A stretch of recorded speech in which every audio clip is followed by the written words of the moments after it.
Hello students, let us learn one question of share and dividend again. The question is like this and you have to learn and solve these questions anywhere and generally is asked in examinations in your school as well as any competition examination. Here, see the question, two companies have shares. दो company हैं, उन्होंने share declare किया हुआ है. क्या किया हुआ है?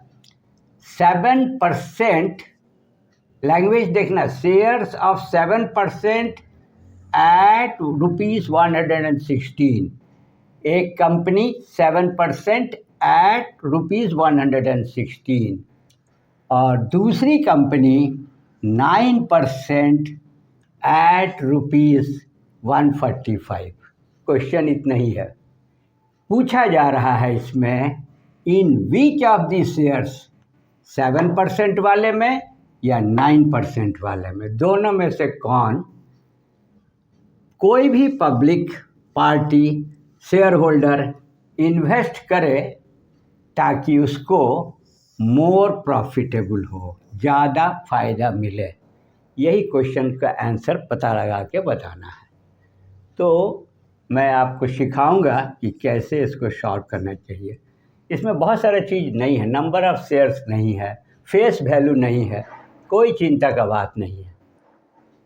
करना क्या चाहिए, जो एट 116 है ना, इसको आप समझ लो कि ये मार्केट में शेयर फेस वैल्यू यदि 100 है, 7% का मतलब यदि 100 फेस वैल्यू है तो एक शेयर में 100 रुपया के शेयर में 7 रुपया का वो फ़ायदा देने के लिए बात कर रहा है. शेयर एंड डिविडेंड में ये लैंग्वेज अच्छी तरह से खुद समझना चाहिए. दूसरी कंपनी ठीक उसी तरह से, यदि किसी ने 145 रुपया भी इन्वेस्ट किया है तो उसको 100 रुपया में 9 रुपया ही देगी. अब पता लगाना है कि कौन फ़ायदेमंद है जिसमें लोग इन्वेस्ट करें.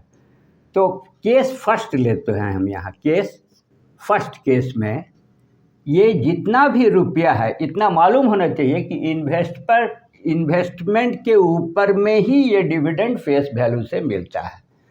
तो यहाँ हम लोग लिखेंगे कि सिंस 116 रुपया से 7 रुपया मिल रहा है. ये समझ में बहुत ही साधारण, 116 रुपया खर्च करके इन्वेस्ट करके 7 रुपया मिलेगा, इस भाष्य का ये हुआ. तो आप क्या करो, ₹1 के लिए निकालो. कुछ नहीं मालूम है तो एक पर निकालेंगे और दोनों का 1 रुपया पर क्या मिल रहा है ये देखेंगे पहले. ये इम्पॉर्टेंट चीज़ है सीखने का. तो ये 116 में 7 है तो यहाँ कितना मिलेगा, 7/1 में 116. इसको यहाँ रखो. यदि 116 रुपया में 7 रुपया ही मिल रहा है तो 1 रुपया में कितना मिलेगा, 7/116. ये समझ में आया. अब आप देखो केस 2 क्या बोलता है. यहाँ लिखेंगे case 2, case 1, case 2, company 1, company 2. यही है, दो कंपनी है, एक कंपनी को एक केस में डाले हुए हैं. अब ये भी बोल रहा है सिंस रुपीस, इसका जो मार्केट रेट है ना 145 है, लेकिन परसेंटेज में ये दिया हुआ है 9.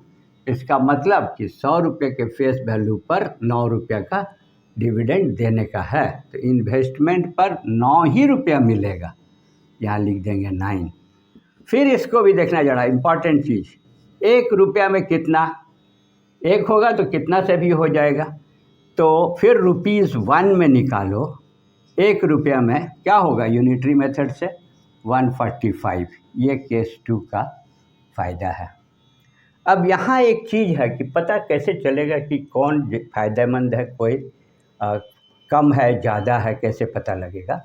तो आप सीखो, पहले से भी जानते हो कि ये 1 ही रुपया पर है, ये भी 1 रुपया पर है, ये भी 1 रुपया पर है.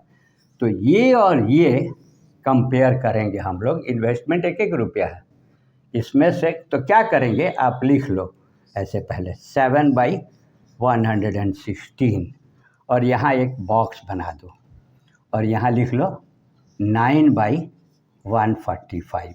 ये समझ में आया। अब यहाँ देखो इसमें ना आप कंपेयर करना है, इस बैग्स में 3 कंडीशन हो सकता है। ये दोनों बराबर तो है नहीं, वो हो ही नहीं सकता है। या तो ये हो सकता है, ये बड़ा होगा तो अच्छा हो जाएगा, ये छोटा हो जाएगा तो ख़राब हो जाएगा। यदि ये बड़ा हो जाए तो इसको हम लोग यहाँ लगाएंगे कि ये बड़ा है तो ये छोटा हो जाएगा। ये कौन बड़ा है कौन छोटा है उसको कैसे सॉल्व करके हम आपको दिखाएंगे। देखो ये जो फ्रैक्शन है, फ्रैक्शंस का कंपैरिजन के लिए आप बहुत अच्छे तरह से जानते हो कि यदि इसके डिनोमिनेटर्स को सेम कर दिया जाए, डिनोमिनेटर सेम हो जाएगा तो ऊपर में जो बड़ा होगा वो बड़ा, नीचे जो छोटा होगा वो छोटा। तो अब देखेंगे कि कैसे हम लोग दोनों को सेम कर सकते हैं। तो यहाँ देखो 6 है ना, तो यदि इसमें हम लोग 5 से मल्टीप्लाई करें तो लास्ट में 0 आ रहा है, और इसको 4 से करें तो भी 0 आ रहा है। तो एक ट्राई करके देखो, तो ये 5 ऊपर जो करेंगे ऊपर नीचे दोनों करेंगे, और इधर करेंगे तो 4, 5 चौके 20, यहाँ भी 4 कर दो। समझ गए। अब इसका मल्टीप्लाई करके देखो कि क्या था। ऊपर कितना हो गया 35 और नीचे 5 छक 30 कैरी 3, 5 एकम 5 और 3 8, 580 दिखने लगा। छोड़िए इसको, डब्बा अभी भी रखिए। यहाँ कितना दिख रहा है 9 चौक 36 डिवाइडेड बाई, इसको मल्टीप्लाई करो, 4 पंचे 20, 0 2 कैरी हुआ, 4 चौके 16 और 2 17 18, 1 कैरी हुआ, 4 एकम 4 और 1 5। Very good. क्या हुआ क्या हुआ, बहुत ध्यान से देखो। ये क्या है 580, ये क्या है 580, डिनोमिनेटर सेम हो गया। अब मामला अब यहाँ देखेंगे, ये छोटा है ये बड़ा है, तो इसका मतलब यहाँ का साइन क्या होगा, ये बड़ा है तो ये बड़ा हुआ। अब हम इसका आंसर आराम से लिख सकते हैं। ये 9% वाला है 145, तो therefore 9% at ₹145 is more profitable, और यही आंसर है। बहुत अच्छी तरह से सीक्वेंशियली सीख गए। कभी भी आप अपने से कोई भी शेयर हो, कौन फ़ायदेमंद है ये निकाला है, ताकि उसी में ज़्यादा पैसा पाने के लिए इन्वेस्टमेंट किया जा सके। समझ में आया। पहले 1 रुपया पर निकाल लो, फिर डिफरेंट इन्वेस्टमेंट भी है, डिफरेंट परसेंटेज ऑफ गेन भी है। तो हम लोग कंपेयर करेंगे, तुरंत पता चल जाएगा कि कौन फ़ायदेमंद है। Okay, thank you, please try yourself.